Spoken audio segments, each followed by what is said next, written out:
मंत्र मूलम गुरुर्वाक्यम मोक्ष मूलम गुरु कृपा। गुरु कृपा और गुरु शब्द से बड़ा गुरु जो कैवल्य ज्ञान जिसको बोलते हैं, वो मिशन और विजन और आइडेंटिटी के साथ में बोलते हैं सीज। जहाँ मिशन आपकी आइडेंटिटी से सीज हो जाती है, आपका न्यूरोलॉजिकल लेवल्स डिफाइन हो जाता है। Of course we all need real master. हम सबको सही गुरु और सही गुरु के दिशा दर्शन जिसको बोलते हैं पाथवे डिजाइन करने की बहुत जरूरत है। और इस पैंडेमिक में जहाँ every day we people are facing some sort of psychological, emotional issues and difficulties, to get rid of those emotional and psychological issues. Of course, NLP जो आपने टॉपिक रखा है, it's going to be very, because we all know NLP जो है it is one of the सबसे आज के दिन का modern and advanced tools and technique है साइकोलॉजिकल लेवल पे to deal with any psychological disorder or any emotional disorder. Okay, let's start. तो आज सभी जानते हैं कि ये जो महामारी थी कोरोना के लिए, उसके टाइम पे हमारे पास बहुत सारा समय पड़ा था। तो अमित मानिक जी, मेरा क्वेश्चन आपसे है कि ये क्वारंटाइन के दिन आपने अपना टाइम कहाँ पे इन्वेस्ट किया? बेसिकली मैडम, क्वारंटाइन में मैंने तो ये किया कि डिजिटल कोचिंग से हम लोगों तक कैसे पहुंच सकते, उसके ऊपर बहुत सारा रिसर्च किया, क्योंकि हमारा अभी डिजिटल कोचिंग का कोर्स आने वाला है और कई ऐसे ट्रेनर थे जिसकी बुक मैंने नहीं पढ़ी थी, कई ऐसे ट्रेनर थे जिसका कोर्स मेरे पास था लेकिन मैं उसको अटेंड नहीं कर पाया था। तो नया सीखने के लिए ये टाइम बहुत अच्छा था। अगर टाइम यूज किया हो, सबने अच्छी तरह से यूज किया हो, तो ये सीखने के लिए मेरे हिसाब से यूज करना चाहिए। क्योंकि अगर आप सीखते हैं, अपनी स्किल्स को, अपने नॉलेज को अपग्रेड करते हैं, उतना ही जिंदगी में आप आगे बढ़ते हैं। जैसे कि कई प्रोग्राम्स होते हैं, माइंड पावर है, NLP है, बिजनेस के ऊपर कई प्रोग्राम है, डिजिटली हम कैसे ट्रेन कर सकते हैं लोगों को, वैसे प्रोग्राम्स है।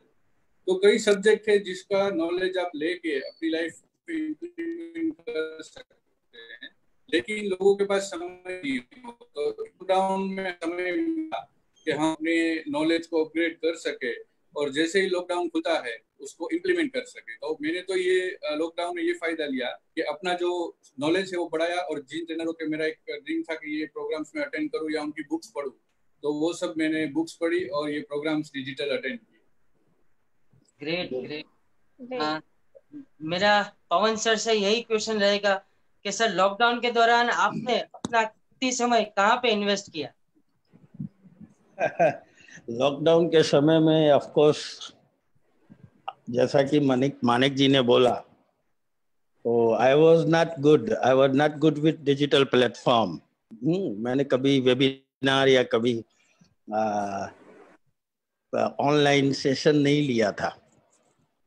तो पहले फर्स्ट ऑफ ऑल तो फर्स्ट 15 डेज में मैं खुद सीखा कि कैसे लेना है, और अभी तक कंटिन्यूअस मेरे पास टाइम नहीं है। आज भी मॉर्निंग में सेशन था 7:30 to 11 कंटिन्यूअस लास्ट 3 महीने से अभी तक हमने 10 बैचेज किए हैं डिफरेंट टॉपिक्स पे। अभी बिजनेस कोचिंग का बैच मेरा कल खत्म होगा, एंड 9th से next batch is going to start, NLP for psychology and therapy. So now I am into ये रूटीन पे हूँ। I am continuously conducting for my participants, और अभी पूरा जुलाई मंथ भी पैक है। 18th of July से next batch is planned. 9th से है, फिर 18th से NLP फॉर सेल्स है। It's all like that. It's continuously moving. So सीखने में और सिखाने में ही समय निकाला। अब देने के लिए बहुत कुछ है। अब ऑनलाइन प्लेटफॉर्म पे लेने वाले बहुत आ रहे हैं, तो हम कंटिन्यूअसली डिस्ट्रीब्यूटिंग द नॉलेज, क्या कि नॉलेज ऐसा बोलते हैं कि बांटने से बढ़ता है। Great sir. तो अगर मैं बैठा रहूंगा तो कुछ होगा नहीं. So it's better to keep doing something important for the welfare, for the contribution, for the growth of the society. So I'm helping people. Yeah. It was so usefulness of the time. So मैं अभी अमित मानिक जी से पूछना चाहूंगी कि professional journey आपकी कहाँ से शुरू हुई, कैसे हुआ सब कुछ? यस नैन्सी जी, बेसिकली 1998 में मैंने एक प्रोग्राम अटेंड किया मेमोरी का. तभी ऐसी हालत थी कि 1998 में किसी को सेमिनार क्या है, वर्कशॉप क्या है, ट्रेनिंग फील्ड क्या है, वो किसी को मालूम नहीं था. तो मैंने वो प्रोग्राम अटेंड किया तो मुझे लगा कि ये चीज़ अच्छी है और ये ट्रेनर ने जो मुझे ट्रेनिंग दी उससे मेरी मेमोरी इंप्रूव हो सकती है. तो मैंने मेमोरी के बारे में जाना. फिर माइंड पावर के उस समय में वर्कशॉप हो रहे थे, सेमिनार्स हो रहे थे, तो उसके बारे में जाना और धीरे धीरे मुझे ये ट्रेनिंग फील्ड में इंटरेस्ट होने लगा. तो इंटरेस्ट होने के कारण मैंने नॉलेज गैदर किया, एक्सपीरियंस किया और कई स्किल डेवलप किए, जैसे पब्लिक स्पीकिंग स्किल है, कॉन्फिडेंस स्किल है. फिर धीरे धीरे 2005 में मैंने एनएलपी किया, एनएलपी को थोड़ा जाना कि एनएलपी क्या होता है, हिप्नोसिस को जाना और धीरे धीरे मैं ट्रेनिंग फील्ड में आया. और ट्रेनिंग फील्ड में आने के बाद भी मैंने कई जगह पर स्कूल्स में फ्री प्रोग्राम किए. राजकोट के आजू बाजू जो सिटीज है सब, जैसे जेतपुर है, गोंडल है, धोराजी है, सब जगह प्रोग्राम्स किए और धीरे धीरे एक्सपीरियंस मिलता गया. फिर मैंने बुक लिखी 2006 में मेमोरी की और फिर माइंड पावर की. अभी मेरी 4 बुक्स है, 20 सीडीज है और हमने तकरीबन 500 से ज़्यादा प्रोग्राम किए हैं. तो बेसिकली क्या हुआ कि जब मैंने इस चीज़ को जाना उसके बाद थोड़ा थोड़ा करना शुरू किया, हमें थोड़ा थोड़ा एक्सपीरियंस होता गया. एक्सपीरियंस होने के कारण हमारी मास्टरी उसमें आती गई और धीरे धीरे स्लोली एंड ग्रेजुअली हम आगे बढ़े. और लगभग 2014 से हमने डिजिटल कोचिंग शुरू किया, 14-15 से, क्योंकि उस समय ऐसा था कि हम फ्रेंचाइजीज दे रहे थे लेकिन ऐसा पॉसिबल नहीं हो पा रहा था कि उस फ्रेंचाइजीज को हम ऑल ओवर इंडिया में या इंडिया के बाहर जाकर ट्रेनिंग दें. तो हमें ऐसा लगा कि इसका कुछ सॉल्यूशन होना चाहिए. तो हमने ऑनलाइन टीचिंग देना शुरू किया 2015 से और अभी ऐसी परिस्थिति है कि हम टोटली 100% पे जा रहे हैं और डिजिटल कोचिंग को ही प्रमोट करने में, स्पेशली जो टीचर्स है, ट्रेनर्स है, जो लोग जिन लोगों के पास कुछ नॉलेज है, जो अपना नॉलेज किसी को देना चाहते हैं, किसी की लाइफ चेंज करना चाहते हैं, किसी की लाइफ में वैल्यू एडिशन देना चाहते हैं, उन सब लोगों को हम डिजिटल कोचिंग से वो कैसे उसको अपनी स्किल्स को मोनिटाइज कर सके, स्पेशली वो सिखाने वाले हैं. Great sir, great. It was great sir. Pawan sir से सर मेरा यही क्वेश्चन रहेगा कि पवन सर आप एनएलपी सिखाते हो और कंसल्ट भी करते हो, हिप्नोथेरापिस्ट भी हो, साइकोलॉजिस्ट भी हो, काफी सारे फील्ड के साथ आप कनेक्टेड हो. स्टार्टिंग में भी आपने बोला कि ऑनलाइन आपके काफी सारे सेशंस हो रहे हैं. तो सर सबसे पहले मुझे ये जानना बहुत मेरे लिए सौभाग्य रहेगा कि आपकी जर्नी की भी शुरुआत कहाँ से हुई और क्यों एनएलपी? लंबी कहानी है. मैं एनएलपी खुद के लिए सीखने गया था. बेसिकली मेरी जर्नी जो है वो कॉर्पोरेट फील्ड से स्टार्ट हुई है. I was into Reliance Capital as a vice president. I work with Reliance Capital, India Infoline, so many different companies. Finally मैं कनाडा में था. I was working with American Express as a vice president, credit division, taking care of the whole Canada. And मैं खुद schizophrenic था. किसी कारणवश मुझे schizophrenia का मैं पेशेंट हो गया था. गेट रिड ऑफ सिजोफ्रेनिया मैं एनएलपी सीखने गया और वहीं से मुझे मजा आ गई. तो मैं I give my 3.5 years to learn NLP, hypnosis, clinical hypnotherapy, psychotherapy, and therapy. So today I'm an international master trainer of NLP, hypnosis, clinical hypnotherapist. I'm a coach also, life and a spiritual coach. So I'm helping people, I'm coaching people. I mean to say mostly HNI clients, political people, CEO, MDs of the different companies. अभी नाम दे तो Kedia distilleries है, बीरा group है, बीरा bears, Simba, ऐसे बहुत सारे कंपनीज है जिनके सीईओ एमडीज को हम कोच करते हैं, बिजनेस कोच करते हैं। सो एनएलपी में आना क्यों? क्योंकि मुझे मेरा आंसर मिला। मोर इम्पोर्टेंट मेरे खुद के न्यूरोलॉजिकल लेवल्स डिफाइन हुआ। तो मोस्ट बेसिकली इम्पोर्टेंट पवन जी, मैं एक पूछना चाहूंगा आपसे कि सिजोफ्रेनिया क्या होता है? कई कई लोगों को ये भी मालूम नहीं सिजोफ्रेनिया क्या होता है, और जिन लोगों को सिजोफ्रेनिया है वो लोग भी, उनको मालूम ही नहीं होता कि ये सिजोफ्रेनिया है। तो बेसिकली क्या होता है और कैसे उसको ट्रीट कर सकते I'll guide you very simple in a simple language. Simple language में अगर समझने जाए एकदम simple language में, तो there are two emotions. One, दो ही इमोशन होते हैं. One is positive emotion, second is negative emotion. The root of positive emotion is love. Love begets love. प्रेम प्रेम को पैदा करता है, और उससे पीस, हैप्पीनेस, सक्सेस, सेटिस्फैक्शन, ये सारी इमोशंस खड़ी होती है, जिसको हायर वैल्यूज और हायर इमोशंस बोलते हैं, higher chunk of life. The root of negative emotion is always fear. It's fear. Fear से डाउट पैदा होता है. डाउट मतलब शंका. डाउट से PIC के पिक करके इमोशन पैदा होती है, उससे रिसेंटमेंट पैदा होती है, रिसेंटमेंट से फोबिया पैदा होता है, फोबिया से मेनिया. मेनिया, जब मेनिया हाइपर होती है तो वही सिजोफ्रेनिया, या OCD, obsessive compulsion disorder, irritative bowel disorder, जो मोस्टली फीमेल में होती है, ये सारी तकलीफें होती है. तो रूट कॉज हमेशा, जो कोई भी मेंटल डिसऑर्डर है उसका रूट कॉज हमेशा फियर ही होता है. अब सिजोफ्रेनिया जो है वो फियर का ही एक हाइपर वर्जन है. जब कोई भी एक इमोशन या इवेंट, और उस इवेंट का जो सेंसरी बेस्ड इमोशन जो है वो ब्रेन में ओवरलैपिंग हो जाती है. ओवरलैपिंग मतलब प्राइमरी और सेकेंडरी चैनल की ओवरलैपिंग के कारण वो क्लाइंट के ब्रेन में इम्प्रिंट हो जाता है. तो क्लाइंट उससे रिलेटेड जो भी इमोशनल स्टेट को अगर वो फील करता है अपने प्रेजेंट स्टेट में, तो उसको डिफेंस करता है. तो उस डिफेंस के मोड में आने पे वो अटैकिंग होता है. मतलब वो अपने आप को डिफेंस करने के लिए या तो सामने वाले पे अटैक कर देगा या खुद पे अटैक करेगा. मतलब वो अटैकिंग मोड में जाता है.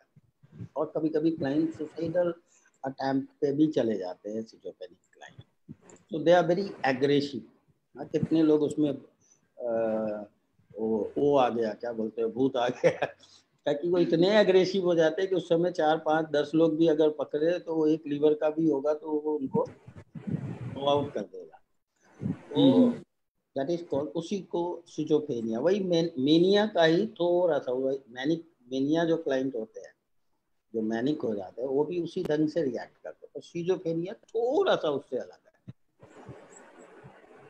तो बेसिकली आपने बताया कि फियर का ही एक पार्ट है. तो सारे नेगेटिव इमोशन का रूट कॉज इज फियर. और 98% लोग फियर में ही जीते हैं. जो सर्वाइवल ब्रेन है, जिसको हम रेप्टिलियन ब्रेन बोलते हैं,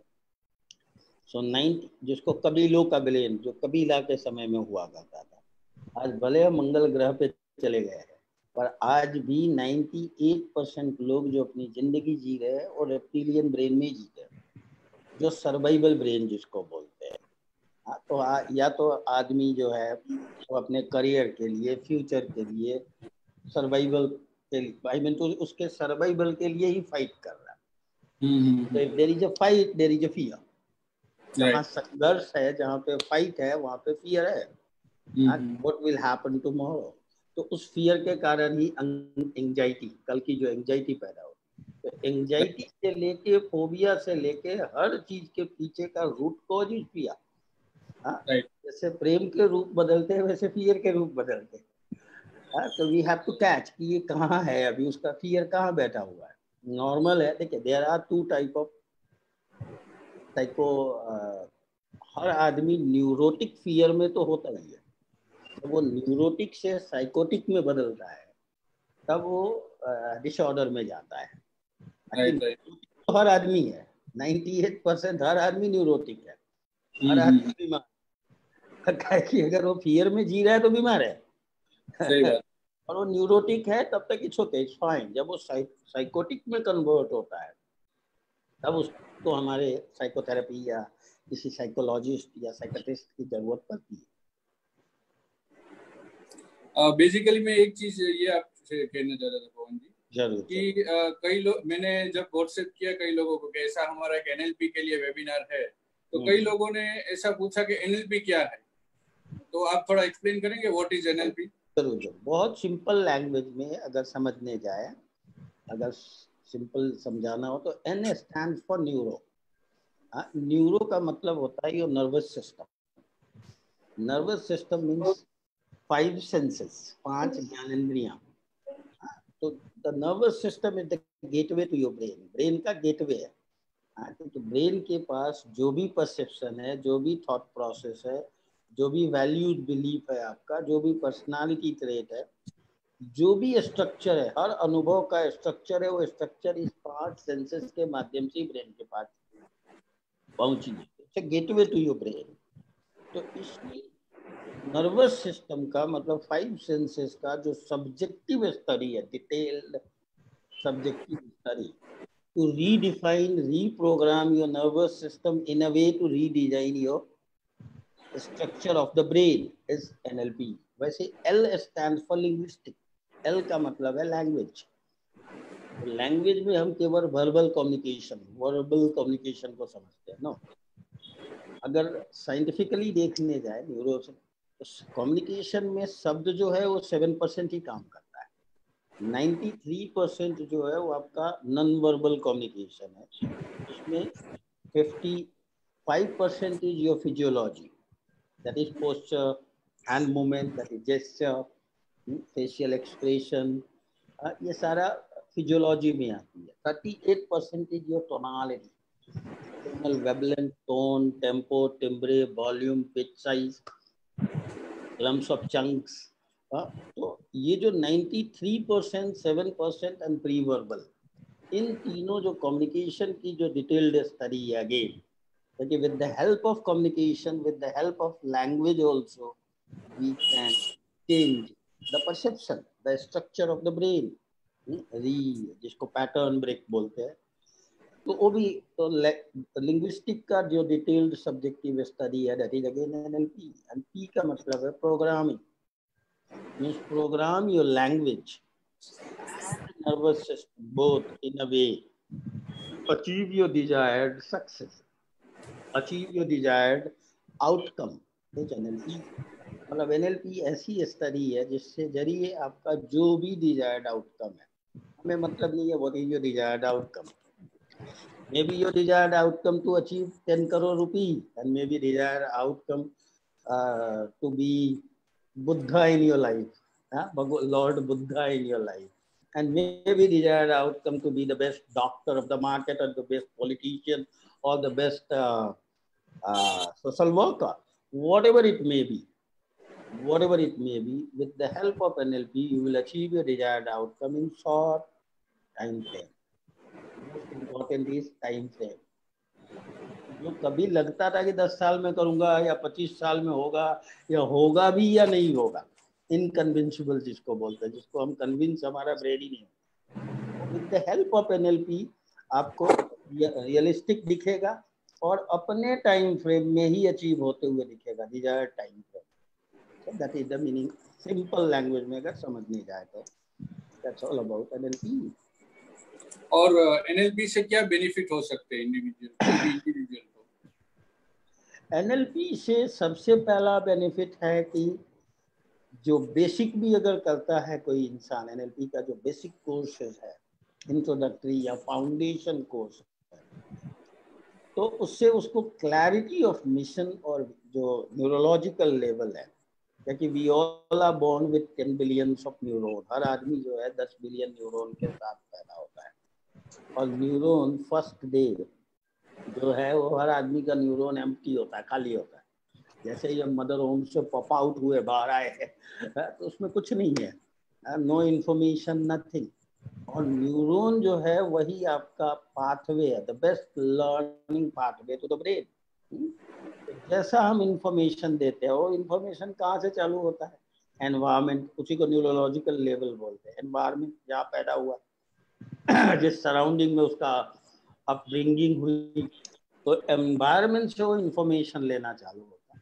उसी एनवायरमेंट जैसा इंफॉर्मेशन लिया वैसी उसकी बिहेवियर बनी, वैसा उसका व्यवहार हुआ, जैसा व्यवहार होगा वैसी उसकी कैपेबिलिटीज होगी, पोटेंशियल होगा, स्किल सीखेगा वैसा ही हो, वैसे ही पॉसिबिलिटीज को खड़ा करेगा, जैसा पॉसिबिलिटीज होगा वैसा ही उसकी वैल्यूज एंड बिलीफ होंगे, मान्यताएं होंगे, और जैसी बिलीफ सिस्टम डेवलप करेगा वैसी उसकी आइडेंटिटी होगी। क्या कि बिलीफ जो है उसके आइडेंटिटी को रिजेंबल करता है, और जैसी आइडेंटिटी होगी वैसा उसका मिशन होगा, जीवन होगा।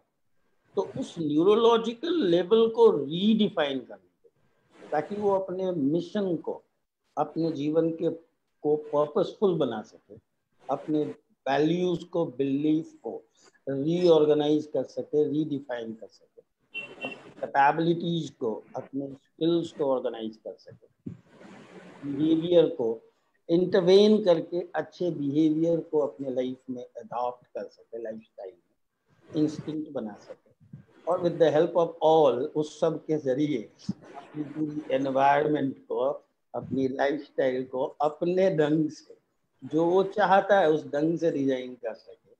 वो फाउंडेशन लेवल भी, बेसिक एनएलपी से भी, it's very possible, it's very possible. Yes, अब इट डिपेंड्स कि ही इज लर्निंग एनएलपी और he is learning dummy NLP.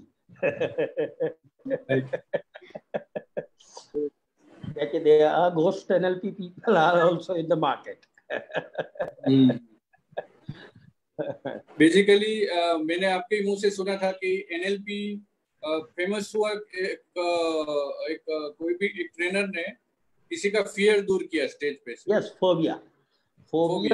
Phobia cure जो है वो अर्ली एटीज में, फोबिया क्योर जो है it's a part of NLP, बहुत छोटा सा, उसको डबल डिसोसिएशन टेक्निक बोलते हैं, राइट। तो फोबिया क्योर आज भी किसी भी दूसरी साइकोलॉजी के पास या कोई भी international, even international psychology association USA, उसके पास भी फोबिया का कोई क्योर नहीं है, किसी भी साइकोथेरेपी दिखता। पर एनएलपी का जो साइकोथेरेपी पार्ट है या थेरेपी पार्ट है, we do have cure for phobia without any pills. हम सिजोफ्रेनिया, फोबिया, ओसीडी या किसी भी ऐसे जो है उसको हम दवा नहीं देते, शब्दों से ही ट्रीट करते हैं, और certain techniques, of course tools and techniques, और 100% क्योर होते हैं लोग। आज अभी तक मेरा 100% रिजल्ट है। आई एम द विटनेस, मुझे मालूम है आपने कई लोगों को थेरापी दी है। जी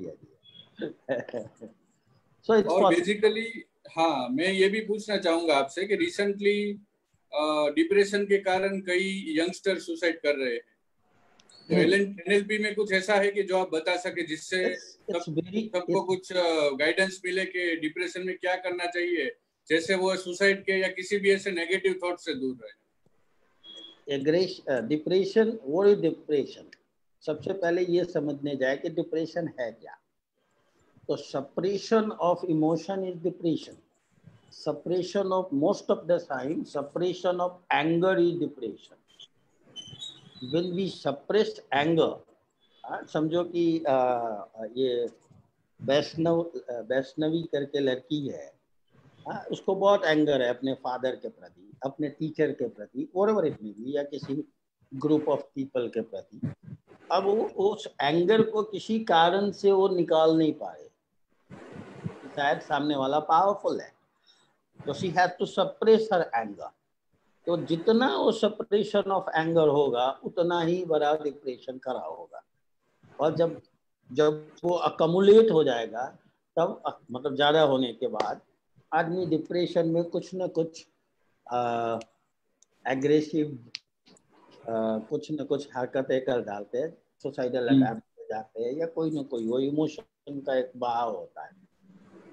तो इससे का सबसे बेस्ट अगर वे है तो come out of the depression, तो early morning if possible routine होना चाहिए लाइफ में। अगर एनएलपी नहीं भी कर रहे, आप एक अच्छे रूटीन को फॉलो कर रहे हैं। एनएलपी के अगर पॉइंट ऑफ व्यू से बोलूं तो सिंपल हर इमोशन को अगर हम एग्जामिन करना चालू कर दें, यदि प्री सपोजिशन इन एनएलपी, एनएलपी का एक प्री सपोजिशन है कि every behaviour has a positive intention. जो भी व्यवहार आ रहा है उसका कोई ना कोई पॉजिटिव इंटेंशन है। तो अगर हम एंगर को दबाने के बदले अगर एंगर को वेलकम करने लगे, to understand the very intention of the anger, तो उसके पीछे का इंटेंशन क्या है, क्यों आ रहा है मेरे को, व्हाई आई एम एंग्री और टुवर्ड्स एनीवन, मैं किसी के सामने क्यों, उसके सामने क्यों एंग्री का इमोशन मेरे अंदर खड़ा हो रहा है।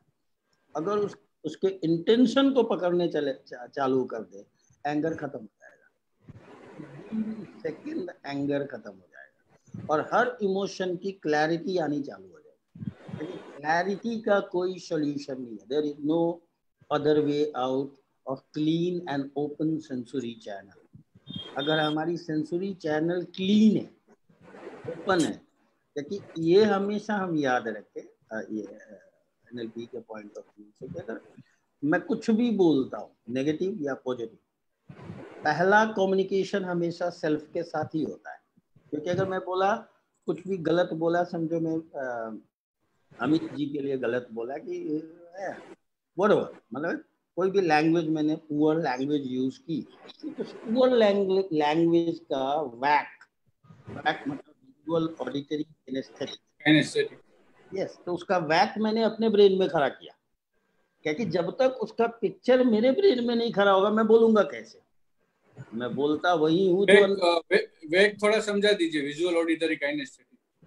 These are the 5 senses, 5 senses जो है, that is visual, auditory, kinesthetic मतलब visual मतलब the sense of seeing, sense of hearing is auditory, sense of feeling is kinesthetic, sense of smelling sense जो है that is olfactory, and the taste sense is gustatory, उसको हम short में वैकोग बोलते हैं। अब जब बैक किसी भी के साथ associate, there are millions of, हम एक दिन में लाखों थॉट्स को पेश करते हैं, लाखों, मिलियन ऑफ थॉट्स, और सारे थॉट जो है वो परसेप्शन नहीं बनता। सारे थॉट्स जो है वो ब्रेन में प्रिंट नहीं होते। जैसे अगर न्यूरो साइंस के हिसाब से समझने जाए तो every second we are being bombarded by 20,40,000 bits of information। मतलब हमारा जो कॉन्शियस पार्ट है, जो हमारा 5 सेंसेज है, जो दुनिया से कनेक्टेड है, वो हर सेकंड 20,40,000 से बम्बार्ड होता है। लेकिन ब्रेन उसमें से लेता कितना, 134, 134, और उसमें 7 ± 2 957 बिट्स है, 001 बिट बाइट। तो ब्रेन 001 के कंप्यूटर जैसा है। तो 7 या 9 बीट से या 5 बीट से एक चंक बनता है। चंक का मतलब होता है मीनिंगफुल स्टेट, जो समझ में आए, मीनिंगफुल स्टेट, जैसे लव, हैप्पीनेस, हेट्रेड, पेन, ये सारे चंक है। Hypnosis, it's a chunk, knowledge, it's a chunk. तो उससे एक चंक मीनिंगफुल स्टेट बनता है। तो दिन, एक सेकंड में हम कितने चंक लिए, 18 चंक लिए, 17 और 18 चंक लिए। तो अगर हम 12 घंटे अगर अवेयर जगे हुए हैं एक्टिवली, तो आप कितने चंक ले रहे? लाखों चंक ले रहे। अगर शाम को, रात को सोने के पहले याद करना हो कि कितने चंक आज दिन भर में, मतलब कितने मीनिंगफुल इमोशन से हम गुजरे हैं, तो कितने याद रहेंगे आपको? आज सुबह से लेके अभी तक वैष्णवी कितने याद है आपको? मुझे 2 से 3, 10 मैक्सिमम 10। तो बाकी के कहाँ गए? हाँ। तो बाकी सब ब्रेन में स्टोर होते हैं, उसी को मेटा बोलते हैं। और वही स्टोर्ड जो इमोशन है, वही आपके जीवन में बैरियर या ऑब्स्टकल का काम करता है। समझ में आ रहा है? तो वैक में कोई भी इमोशन अगर वैक से कनेक्ट हो गया, तो वो इमोशन जो है उसका परसेप्शन आपके ब्रेन में खड़ी हो जाती है। और वो खरा हुआ तो आज नहीं तो कल वो आपके जीवन में घटित होगा ही। परसेप्शन इज प्रोजेक्शन, उसको एनएलपी में बोलते हैं। If you have perceived something in your brain, जैसे आपने ही बोला इन द बिगिनिंग, इन 1998 में जब मैं एक माइंड कोई भी ट्रेनिंग अटेंड किया और उसी दिन मैंने डिफाइन कर लिया, इट वाज इन योर। वो क्यों हुआ डिफाइन? क्योंकि वो आपके परसेप्शन में आया, वो आपके वैक से हुआ, yes I will be also like, मैं भी ट्रेनर बन। तो जैसे ही वो वैक में एसोसिएट हुआ, वो अपने आप आपके जीवन में प्रोजेक्ट होना चालू हो गया। तो ऐसे ही नेगेटिव इमोशन भी जब वैक में खड़ा होता तो प्रोजेक्ट होगा ही। तो वही चीज है कि जब आप पहली बार मतलब किसी से भी आप कुछ कम्युनिकेट कर रहे हैं, नेगेटिव आप कम्युनिकेट कर रहे हैं, तो उसका वैक तो पहले आपके ब्रेन में बन रहा है, तो आप भी तो उससे एसोसिएट हो रहे हैं। और अगर इमोशनली एसोसिएट हो गए तो वो उसके जीवन में तो आपने बोल दिया, पर आपने जीवन में उसको खड़ा कर दिया, उसकी एग्जिस्टेंस को खड़ा कर दिया। और ये मैं नहीं बोल रहा हूँ, ये न्यूरो साइंस प्रूव्ड है। आज से 2 साल पहले मैं एग्जाम्पल के रूप में नासा ने इसके ऊपर रिसर्च किया था। हर चीज आज हमारा सनातन धर्म में भी, हिंदू माइथोलॉजी में भी बैक में ही है। हर चीज बैक में। जब आप शिव मंदिर जाते हैं, Shivalinga is a visual, it's a symbol जो विजुअल है। मंत्र जो आप पढ़ते हैं ओम नमः शिवाय, दैट इज ऑडिटरी। उस शिवलिंग से हर चीज से और साउंड एसोसिएटेड है। और उसकी जो रिचुअल आप करते हैं दैट इज किनेस्थेटिक फीलिंग। तो बैक में जैसे ही वो खड़ा होगा, तो कल शिव आपके जीवन में कुछ दे या ना दे, पर वो बैक में खड़ा हो गया तो वो अपने आप घटना चालू हो जाएगा। तो नासा ने 2 साल पहले श्री यंत्र के ऊपर रिसर्च किया था। उसने 40 नंबोदिया ब्राह्मणों को बुलाया और श्री यंत्र से क्या जुड़ा हुआ है, श्री सुक्तम, उनसे श्री सुक्तम का पाठ कराया। और जब उसकी ऑडियो को एनालाइज की तो उसका जो रिप्रेजेंटेशन, जो ग्राफिकल रिप्रेजेंटेशन एनालिटिकल ऑडियो का जो खड़ा हुआ, वो भी श्री यंत्र के रूप में ही खड़ा हुआ। तो श्री यंत्र is a symbol, it's a visual, the Shri सुक्ता is auditory. And वो 21,000 पढ़ो तो वो श्री यंत्र सिद्ध हो जाएगा, पैसे आएंगे। 21,000 काइनेस्थेटिक वैक में खड़ा हो गया। वो श्री यंत्र पैसा दे ना दे, आपने उस वैक को खड़ा किया तो आपका ब्रेन उसको प्रोजेक्ट करना चालू कर देता है। So it's all your brain. तो कहने का मीनिंग ये है कि जो न्यूरो साइंस या एनएलपी बोलती है कि योर ब्रेन जो है it's a quantum machine, it's not computer, it's a big big big. Computer बोल के हम बेवकूफ है, कंप्यूटर नहीं है उसका, it's a quantum machine, big quantum machine which has the possibility. आज मैं पूछूं कि पूरे यूनिवर्स में अमित जी कितने मॉलिक्यूल्स होंगे, एटम्स कितने होंगे पूरे यूनिवर्स में, पूरे ब्रह्मांड में मॉलिक्यूल एटम्स कितने होंगे? अनलिमिटेड, अनलिमिटेड, इनडेफिनाइट, अनंत। But your brain has the possibility, trust me, मैं नहीं बोल रहा हूँ, न्यूरो साइंस बोलती है, your brain has the possibility to connect with each and every single atom of the world, of the universe, और उसके बाद भी वो खाली रहेगा। इतनी पॉसिबिलिटी है इसकी। पर चूंकि उसकी अवेयरनेस नहीं है हमारे पास, हम उसको जानते नहीं है, तो हम जिंदगी जो है रेप्टिलियन ब्रेन में ही गुजार देते हैं, संघर्ष में ही गुजार देते हैं, मॉर्निंग 9 to 5 के संघर्ष में। और या तो संघर्ष से फाइट करते हैं, या हम फ्लाई करते हैं, या फिर फ्रीज हो जाते हैं, लाचार हो जाते हैं, अपैथी, सिंपैथी और एम्पैथी में ही जीते हैं। यस यस सर, एक ऑनलाइन हमारे फेसबुक से एक क्वेश्चन आ रहा है। एक बंदे ने पूछा है कि कई लोग अपने पास्ट के अनुभव से खराब एक्सपीरियंस से परेशान रहते हैं, तो क्या एनएलपी के माध्यम से अपने जो उसको हम रिमूव कर सकते हैं? 100%। अगर 5 साल पहले का है, 10 साल पहले का है तो छोटे मोटे थेरेपी है, पर अगर मदर ओम्ब का है तो पास्ट लाइफ रिग्रेशन थेरेपी है, पिछले जन्म का है तो टाइमलाइन थेरेपी है, उससे भी पिछले जन्म का है। सो ऐसा नहीं, एनएलपी के पास हर चीज का सोल्यूशन है।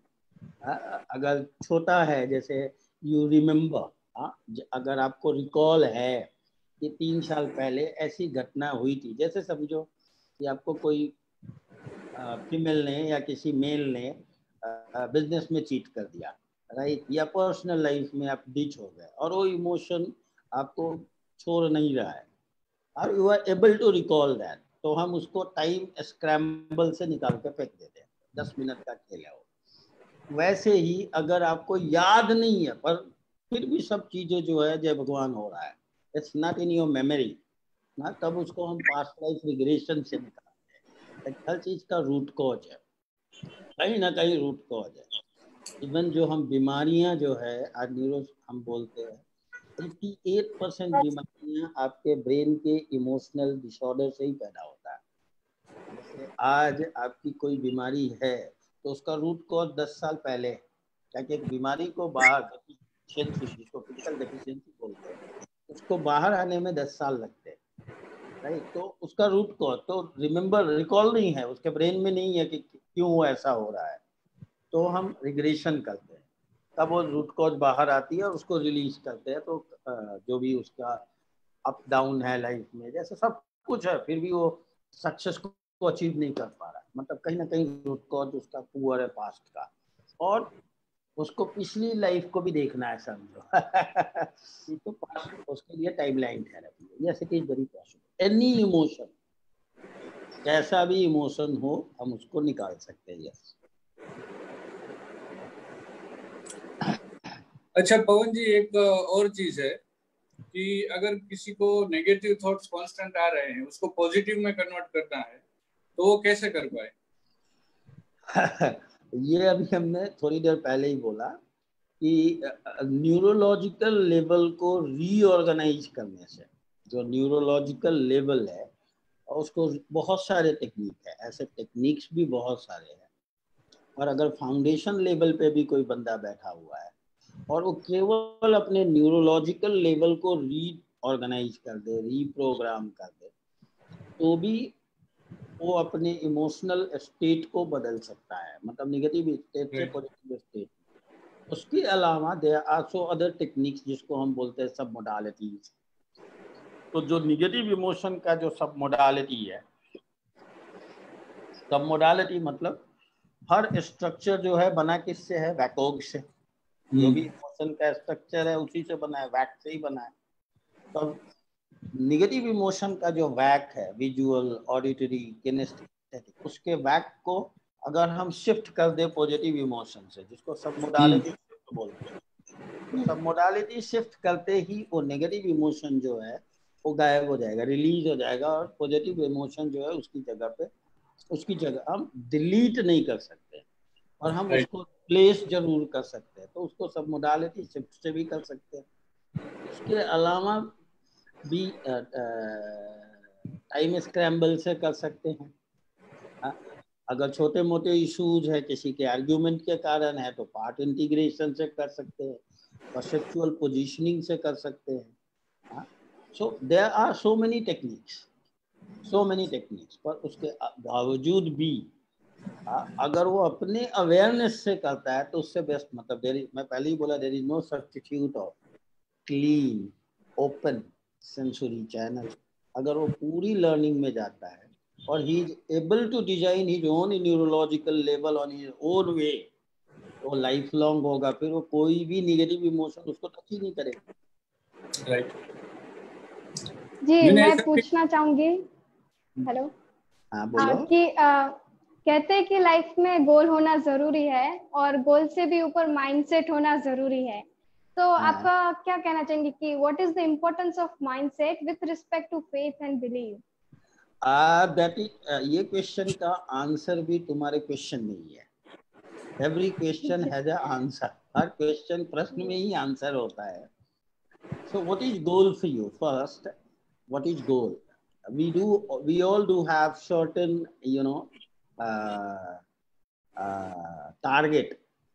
टारगेट को गोल बोल रहे हो या गोल किसको बोल रहे हो? पहले मॉर्निंग से इवनिंग एक जो अभी बहुत अच्छा शब्द आया है, वर्ड आया है, दिहाड़ी मजदूर।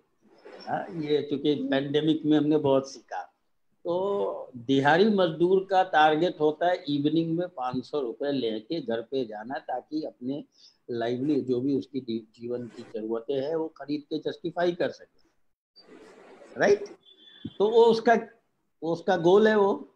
वैसे ही एक जैसे आप एक एम्प्लॉई हो तो आपका है कि अभी मैं 15,000 कमा रही हूँ, मैं 6 महीने में 25,000 कमाऊं, 3 साल में 5 लाख कमाऊं। Is it your goal? Is it your goal? आप उस गोल की बात कर रहे हो या टारगेट? वो गोल जो हमको लाइफ में सेटिस्फेक्शन दे। वो गोल जो लाइफ में, so which goal is going to give you satisfaction? How will you know that it is going to give you satisfaction? लोग बेसिकली मैं थोड़ा सा क्लैरिटी दे दूं ताकि आपको समझ में आए। वी ऑल आर रनिंग, मैं बोला ना, रेप्टिलियन ब्रेन। हर आदमी survival at the fittest, survival at fittest, survival के लिए फाइट कर रहा है और सर्वाइवल के लिए ही भाग रहा है। कहने का मतलब अगर समझने जाए तो एक ब्लैंक वॉल पे ब्लैंक डेस्टिनी के पीछे भाग रहे हैं। भाग इसलिए रहे हैं क्योंकि पूरी दुनिया भाग रही है। अगर मैं भागना बंद कर दूं तो पीछे से हजारों लोग आ रहे हैं, वो कुचल डालेंगे। उस डर में भाग रहे हैं, हम फियर में भाग रहे हैं। अगर नहीं भागेंगे तो क्या होगा? तो that is not goal. Uncertain destiny के पीछे भागना इज नॉट हमारे एनएलपी के लैंग्वेज। तो what we do, we help you to define your goal first. हम सबसे पहले आपके गोल को, और वो गोल उसको अलाइनमेंट बोलते हैं, वो गोल जो है वो आपके पर्पस से अलाइंड होना चाहिए। Your goal should be your mission. It should be your mission statement. उस गोल के सब गोल्स बहुत हो सकते हैं, पर लाइफ तो एक ही है, तो उसका मिशन तो एक ही होगा। उससे नीचे आता है जब वो मिशन डिफाइन होगा, तब उससे आपका आइडेंटिटी। जैसे समझने के लिए कि अगर मैं पूछूं कि are you the body? Vaishnavi, name is Vaishnavi. Are you the body? The body which you are having, Vaishnavi? क्या वो वैष्णवी है? नहीं, I guess soul. You are the owner of the body. Forget about the soul. Yeah. I'm not into ritual. Okay. Forget about the soul. You are the owner of the body. That will be your answer, maybe. Okay. Right? Are you the behavior? Yes. Are you the behavior? Yeah, I behave according to my body. You are behaving different. Different location पे हम different behavior करते हैं. When you are with your boyfriend, you behave romantic. Sometimes you are angry. Sometimes you are something. So are you the behavior? Yes. Are you the behavior? No, I'm not the behavior, but you are not the behavior, and you are displaying certain behaviors. Yeah. So then who you are? You are the manager. You are the manager of the behavior. You are managing behavior. Now say you are anchor.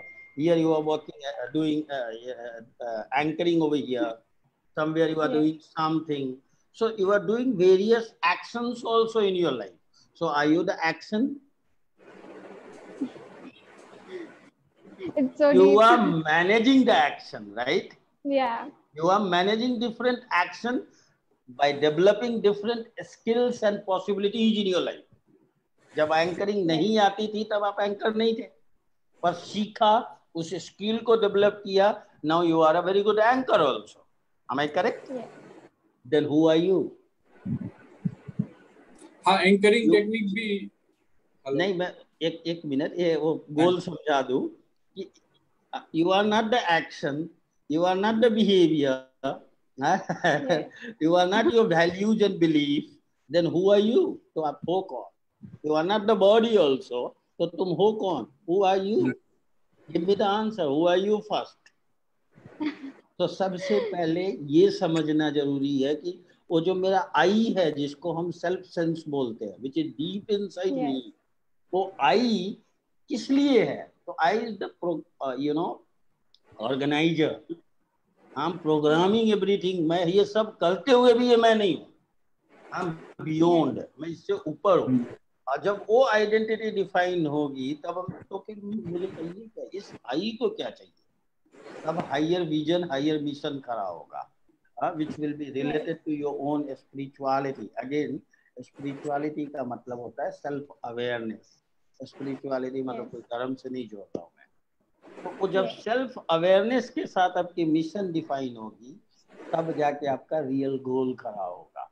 हाँ, जबरदस्ती का गोल नहीं 10 करोड़ 5 करोड़ हो, फिर तो वही पागल जैसा, वही मैडनेस जो तो अभी और उसमें कोई फर्क नहीं है। तो क्लैरिटी, सो एनएलपी जो गोल डिफाइन करती है विथ क्लैरिटी, जहाँ पे आपके आइडेंटिटी को, आपके मिशन को, आपके पर्पस को, आपके वैल्यूज को, और जैसी आइडेंटिटी है अकॉर्डिंगली फिर हम आपका नए बिलीफ को खड़ा करते हैं, नए वैल्यूज को खड़ा करते हैं, उससे रिलेटेड नए रिसोर्सेस खड़ा करते हैं ताकि आप उतने रिसोर्सफुल हो सके ताकि उसको अचीव कर सके, नए स्किल्स, नए बिहेवियर और ऑटोमेटिकली फिर नया एनवायरनमेंट।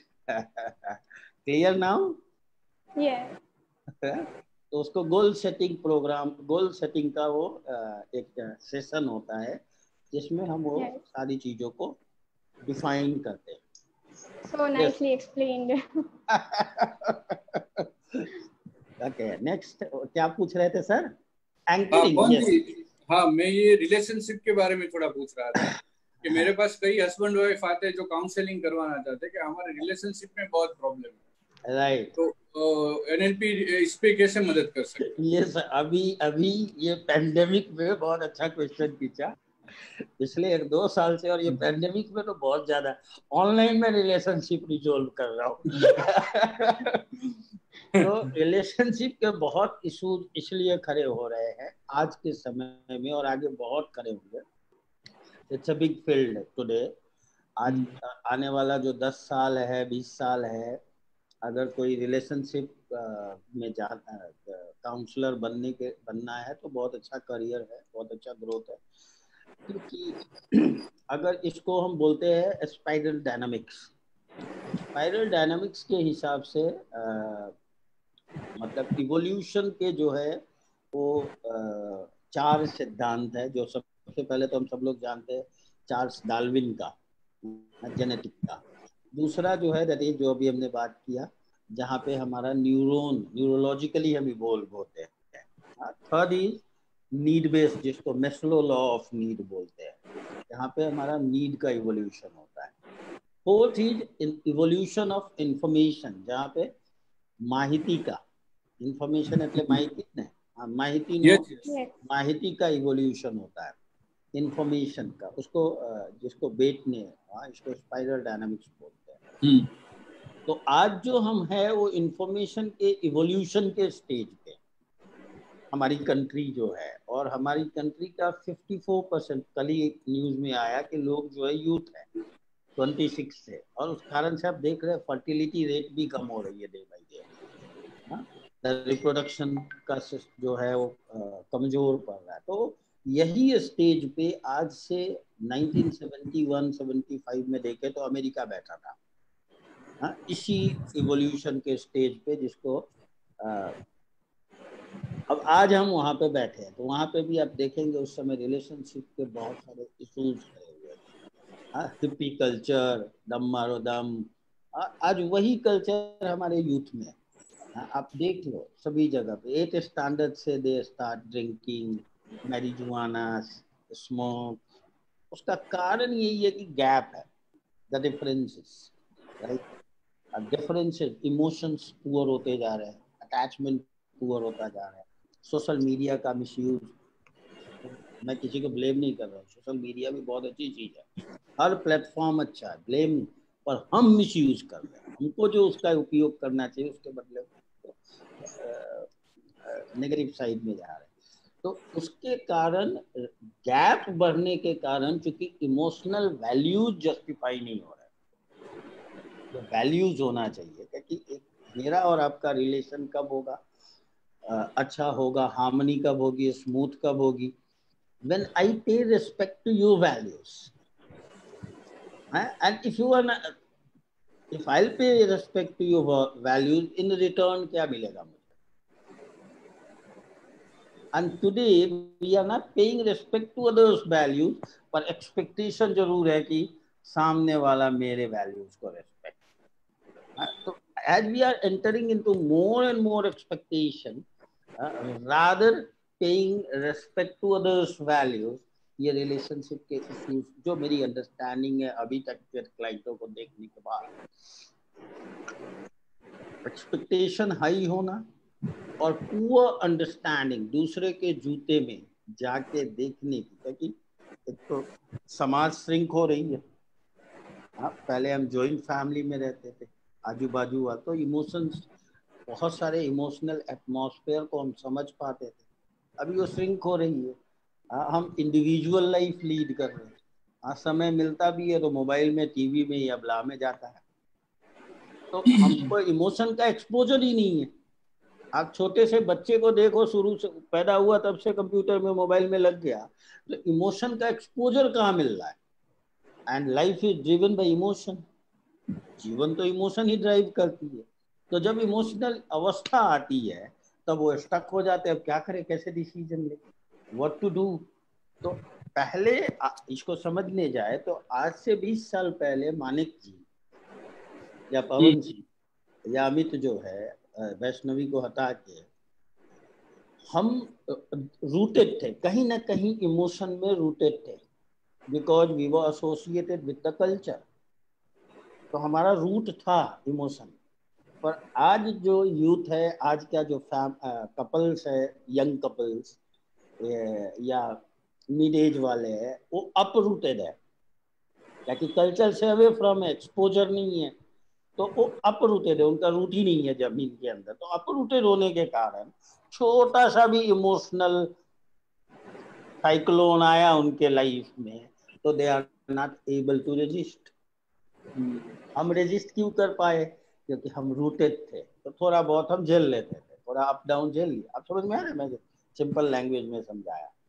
तो अब इतने अपरूटेड हो गए कि वो निकल जाते हैं। आप देखे छोटे बच्चे को थोड़ा सा हर्ट हुआ तो सुसाइड कर ले रहे हैं आज के, देखो आप। एक छोटा सा घटना हुआ तो तलवार निकल जाती है। आप देखे छोटे छोटे, छोटी छोटी इमोशनल मिस अंडरस्टैंडिंग के कारण डिवोर्स हो जा रहे हैं, फैमिली ब्रेक हो जा रही है, सेपरेशन हो जा रहा है। उसका रीजन यही है। तो वहाँ पे भी अगर इमोशनल लेवल पे जाके अगर आप उनका जो, उसके लिए एक बहुत अच्छी थेरेपी है एनएलपी में, साइकोलॉजिकल लेवल पे, फैमिली थेरेपी में हम लोग उसको यूज करते हैं, कि अगर आप उनका केवल सिंपल में सिंपल सपोर्ट सिस्टम डिफाइन कर दें। क्योंकि आज किसी से भी पूछो तो उसका सपोर्ट सिस्टम ही नहीं है।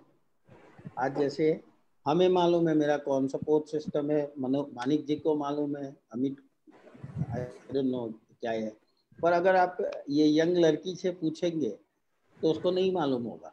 आप पूछेंगे who is your thinker helper, what is thinker helper, आप उससे पूछेंगे who is your family and who is the most close and who is the best friend, जो रात के 12 बजे भी। सो अगर उसके सपोर्ट सिस्टम जो 40-50 सपोर्ट सिस्टम है, अगर उसको भी रीप्रोग्राम और उसकी क्लैरिटी उसके ब्रेन में दे दे, जैसे सुशांत सिंह, जैसे उसने सुसाइड किया, अगर उसका सपोर्ट सिस्टम भी खाली अगर डिफाइंड होता तो वो स्टेप नहीं लेता, 100% नहीं लेता। तो आज सबके सपोर्ट सिस्टम इतने पुअर है, फैमिली लेवल पे इतना कमजोर है। पहली बात क्लैरिटी नहीं है, तो इतना पुअर है कि वो उसको समझ में नहीं आता ऐसी अवस्था आने पे मुझे क्या करना चाहिए। तो अगर उसको अगर हम फैमिली थेरेपी से डिफाइन कर दे, दोबारा उसको हमारे पास आने की जरूरत, आपके पास मेरे पास आने की जरूरत नहीं पड़ेगी। वो अपने आप अपना वो फैमिली इश्यूज, रिलेशनशिप मैटर। और दूसरा बहुत सारे टेक्निक भी है, जैसे रिपोर्ट है, रेपो बिल्डिंग है, एंकरिंग टेक्निक है, चेनिंग एंकर है। इमोशन के पिक लेवल को हम एंकर कर दिया हस्बैंड वाइफ के बीच का। अगर वो एंकर पावरफुल हो गया तो कभी जिंदगी में अलग ये एंकरिंग टेक्निक, देन रिपोर्ट, ये सारे टेक्निक का भी यूज करके वो अपने रिलेशनशिप को हार्मनी में या smooth relation, powerful positive relationship में कन्वर्ट कर सकते हैं। जैसे आपने पवन जी सपोर्ट सिस्टम की बात की, तो हर बिजनेसमैन चाहता है कि उसके पास भी एक सपोर्ट सिस्टम हो। यस, बिजनेस में बहुत ज्यादा चैलेंजेस आते हैं। Yes yes yes. तो एनएलपी बिजनेस में कैसे सपोर्ट कर सकता है? Business coaching we do. अभी हमारा बिजनेस कोचिंग अभी 30 लोगों का बैच चल रहा है, सारे बिजनेसमैन है बड़े। तो बिजनेस कोचिंग थोड़ा अलग हो जाता है। कोचिंग मॉड्यूल में क्या हो जाती है एनएलपी में कि वहाँ प्रैक्टिकल इम्प्लीमेंटेशन, जैसे अगर हम कोई सब्जेक्ट जो है टॉपिक ले रहे हैं, एंकरिंग टॉपिक ले रहे हैं समझो, लर्निंग में हम एंकरिंग ही सिखाते हैं, और जब हम कोचिंग में जाते हैं तो उसका प्रैक्टिकल इम्प्लीमेंटेशन हर जगह पे कैसे करना है, उसकी डेफिनेशन, उसकी यूजेस, और वहाँ पे यूज कराना हम सिखाते हैं। तो सपोर्ट सिस्टम जहाँ तक बोला, तो चाहे वो पर्सनल लाइफ हो, प्रोफेशनल लाइफ हो, या रिलेशनशिप हो, या XYZ हो, हाँ, तीन ही लाइफ के तीन ही कॉर्नर है। One is personal motive, you look for ourself. मैं सबके अंदर होता है, पैदा हुआ तब से मैं है, क्योंकि वो सेल्फ सेंस है हमारा। The most important sense is self sense, मैं, राइट। और वो मैं को ही पूरी जिंदगी हम ढूंढते हैं। हम सिगरेट पीते हैं, अल्कोहल पीते हैं, मैरिजुआना पीते हैं, डांस करते हैं, म्यूजिक करते हैं, नाटक, बला बला। आज के यूथ बहुत सारे वो पब में जाते हैं, डिस्कोथिक में जाते हैं। Whatever I'm doing today, I'm doing to make myself happy. मैं खुद को हैप्पी करने का मतलब खुद को ही मैं ढूंढ रहा हूँ कि मैं कैसे हैप्पी होऊंगा, चाहे वो प्रोफेशनल लेवल हो या personal. So first is personal motive, मैं क्या चाहता हूँ। Second is professional motive, business के लेवल पे, रिलेशनशिप के लेवल पे, बिजनेस के लेवल पे, जॉब के लेवल पे मैं क्या चाहता हूँ, that is professional motive. And third is relationship, संबंधों के लेवल पे। हाँ, तो ये तीन ही मोटिव होते हैं। चौथा कोई डायमेंशन है ही नहीं दुनिया में, there is no fourth dimension. तो ये तीन डोमेन पे लाइफ हम लीड करते हैं। अब तीनों डोमेन पे हमको सपोर्ट सिस्टम चाहिए। मैं इंडिविजुअल में अकेला भी अगर मेरी पर्सनल मोटिव है to be Narendra Modi tomorrow, जैसे Narendra Modi personal motive to be the leader of the world, तो भी उसका सपोर्ट सिस्टम है। अगर उसका सपोर्ट सिस्टम नीचे से हटा दो, कल गायब हो जाएगा। तो हर जगह पे तो उसको क्लैरिटी है आज, हाँ, कि मुझे ये चाहिए, ये सपोर्ट सिस्टम चाहिए, मुझे थिंकर हेल्पर चाहिए, हाँ, मुझे बॉडी एडवाइजर चाहिए, हाँ, मुझे ये लाइक दैट। वो 40-50 जो है उसकी क्लैरिटी है, तो वो पूरा अपना डिफाइंड है उसके। तो अगर आपका सपोर्ट सिस्टम मजबूत है, रेफरल, तो कोई आपको बिजनेस हो या पर्सनल हो या प्रोफेशन हो, रिलेशन हो, आपको नहीं गिरा सकता। राइट। यस। और बिजनेस में सेल्स भी प्रॉब्लम होता है कई बिजनेसमैन का। फॉर एग्जांपल बिजनेस में सेल्स भी, मैं ये बता रहा हूँ, sales you were talking about. So NLP is very powerful in sales. Sales is also psychology. सबसे पहले चाहे वो सेल्स हो, HR हो, कोई भी फील्ड हो लाइफ का, वो साइकोलॉजी सभी जगह पे है। क्योंकि in the end of the day if I am selling someone, अगर मैं किसी को कुछ बेच रहा हूँ, तो ये अगर जैसे समझने के लिए किससे, तो अमित त्रिकमानी जी, आपकी शादी हो गई? जी हैं? Yes sir. कभी प्रेम हुआ? Have you ever been in love with someone? No sir. कभी तो हुआ होगा, एक आध बार हुआ ही होगा, इसमें क्या जाता है। ना हो ऐसा पॉसिबल ही नहीं है, ह्यूमन है हम। तो when you were in love with someone, तो क्या वो लड़की नहीं हुआ, जब भी हुआ होगा मैरिज के पहले, तो लड़की आपको बोलने आई थी कि मुझे प्रेम करो, प्रेम करो, प्रेम करो? नहीं, हम नहीं आई। आप प्रेम में गिरे ना? कैसे हुआ प्रेम हो? यहाँ से हुआ या यहाँ से हुआ? दोनों जगह से। पहले तो यहाँ से होता है फिर वहां जाता है। आपका ब्रेन प्रेम में यहाँ से आप पसंद करते हैं, बिल्कुल। प्रेम हमेशा यहाँ से होता है। आपका अनकॉन्शियस बिकता है, कॉन्शियस कभी नहीं बिकता, क्योंकि कॉन्शियस का हमेशा डिफेंस होता है। कॉन्शियस के पास हमेशा फियर होता है। हाँ, कॉन्शियस में जैसे ही प्रेम पैदा होगा वैसे ही डाउट पैदा होगा। अगर ऐसा हुआ तो डाउट ही होगा उसमें। तो सेल्फ साइकोलॉजी ऐसी है एनएलपी में, जो हम टेक्निक है कि हाउ टू सेल अनकॉन्शियस, क्योंकि हायर चंक जो है, हायर वैल्यूज जो है, जो भी हायर चंक है, जैसे रेस्पेक्ट, यहाँ से आप किसी को रेस्पेक्ट नहीं दोगे, रेस्पेक्ट यहीं से पैदा होता है, प्रेम यहीं से पैदा होता है, डिटर्मिनेशन, जो भी है, जो भी हायर चंक है वो अनकॉन्शियस पैदा होता है, कॉन्शियस से कभी नहीं होता है। और जो भी दूसरे सेल्स टेक्निक है वो कन्विंसिंग टेक्निक है। कन्विंसिंग वहां करनी पड़ती है जहां पे आपको कॉन्शियस से डील करना है। Make sense? तो हार्श सेलिंग है, वो जबरदस्ती का सेलिंग है। पर हमारा सेल्स टेक्निक ऐसा है कि deal with the unconscious, 2 second में करो, खेल खत्म, जय भगवान। Sell your unconscious, always you go to sell the unconscious. जैसे समझने के लिए समझो, अगर एक एग्जांपल देता हूँ,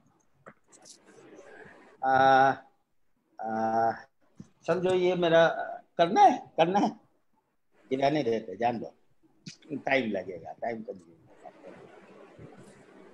नहीं तो मैं आपको प्रैक्टिकली करके दिखाता। कोई बात नहीं, 5-10 मिनट लगता है तो कोई प्रॉब्लम नहीं।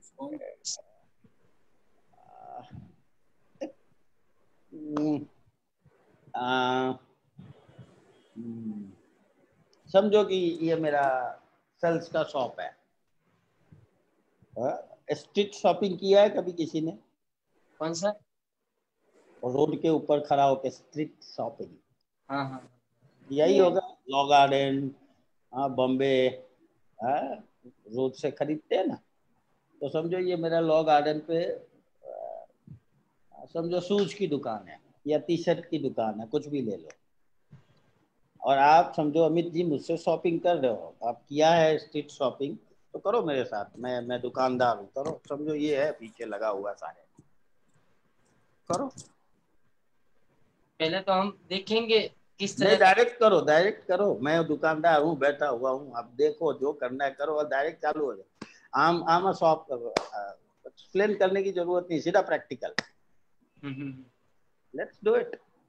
पहले तो हम डायरेक्टली यही कहेंगे, इसमें कलर अवेलेबल है, साइज कौन सा अवेलेबल है, इसके अलावा कौन कौन से। करो, मैं दुकानदार हूँ, आप सीधा पूछो।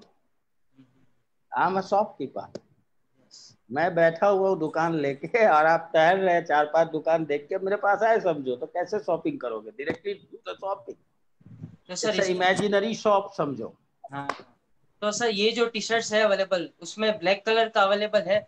कौन सा टी शर्ट सर, आप किस टी शर्ट की बात कर रहे हैं? ऊपर जो थर्ड रोड पे है।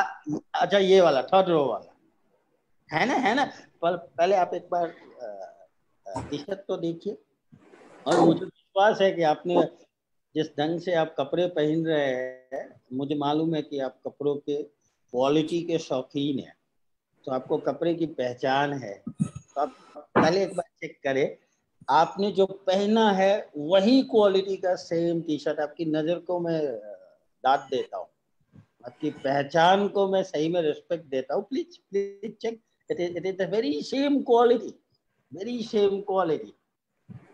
और आपको जो कलर्स चाहिए वो सारे कलर्स अवेलेबल है, नो नीड टू, जो साइज चाहिए सारे सर, आप दुकान पे मत जाए, हमारे पास सब अवेलेबल है। आप एक बार क्वालिटी मैच करें, क्योंकि आप क्वालिटी और ब्रांड के शौकीन है, मैंने देख लिया आपके स्टाइल से, द वे आप जो अपीयरेंस जो है वो मुझे बता दिया। सो प्लीज चेक, आप एक बार हैप्पी हो जाए, जस्टिफाई हो जाए, फिर आप जो कलर बोलेंगे, आप जो साइज बोलेंगे, मैं आपको दिखाऊंगा।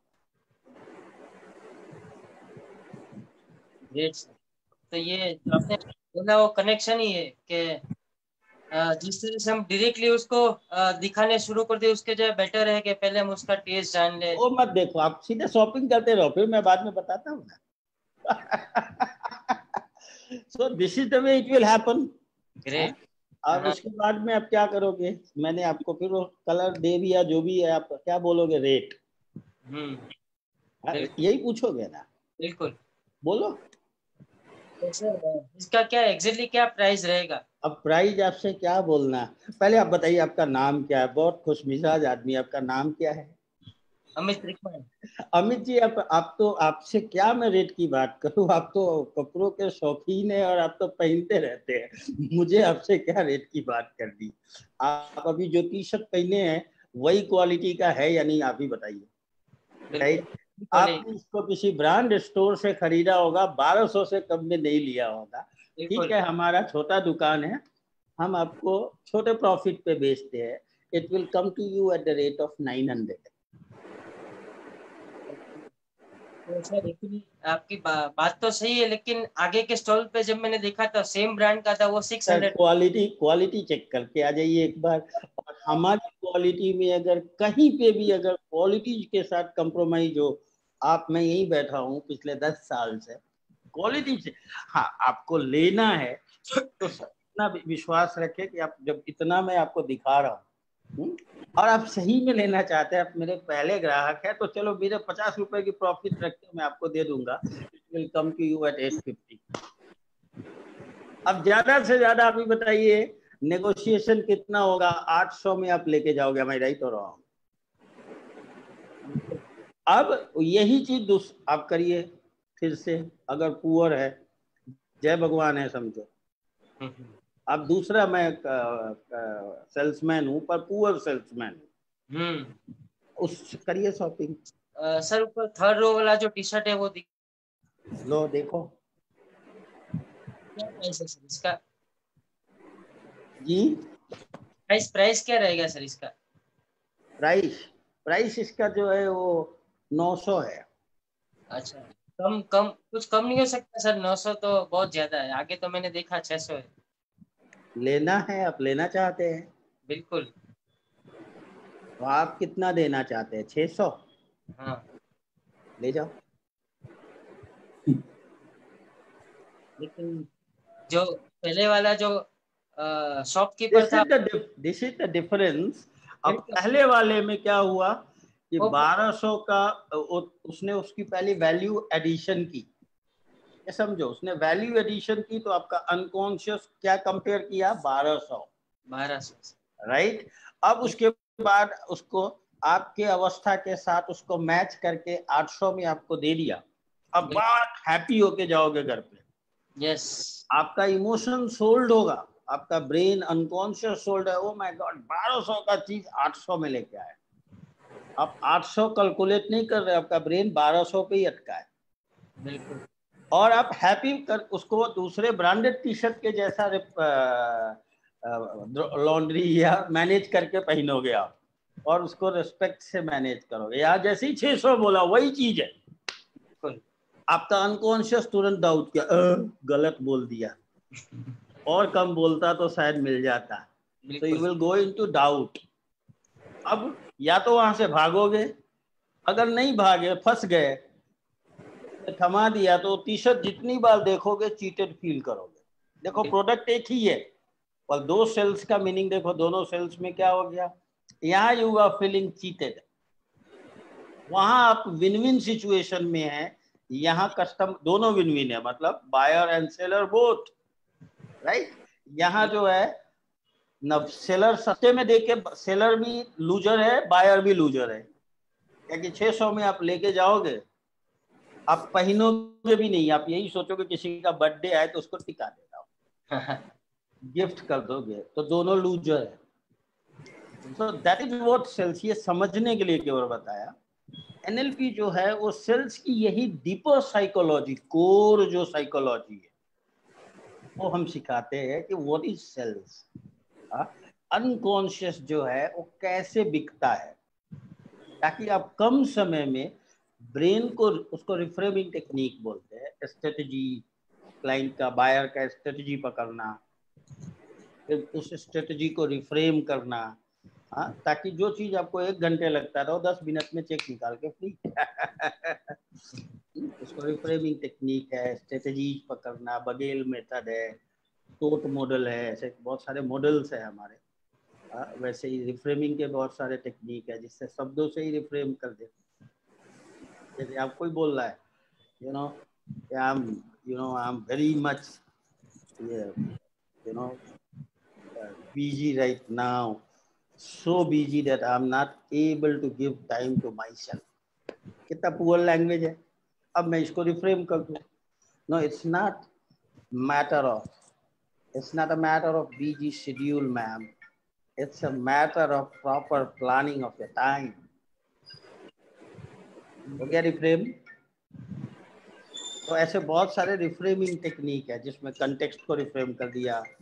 जैसे आपका बायर बोल रहा है नहीं मैं नहीं याद नहीं ले सकता, तो कंटेक्स्ट, उसका कंटेक्स्ट बदल दिया। जैसे ही वो कंटेक्स्ट चेंज किया लैंग्वेज से ही थोड़ी देर बाद बोलेगा ओके, हाँ।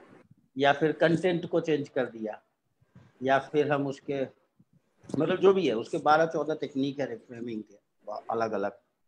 फ्लाइट ऑफ माउथ है, वैसे ही बाइंग टेक्निक है, तो किसी का बाइंग स्ट्रेटजी है। आपका बाइंग स्ट्रेटजी हम पकड़ते हैं, कैसे पकड़ेंगे? तो टोट मॉडल से।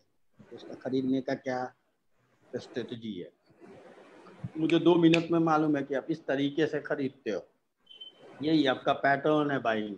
अगर मैं पैटर्न पहले से जानता हूँ मुझे कितना देर लगेगा बेचने में? बिल्कुल आधे घंटे 5 मिनट में हो जाएगा। 5 मिनट में खत्म, चेक निकाल के जाओ, जय भगवान।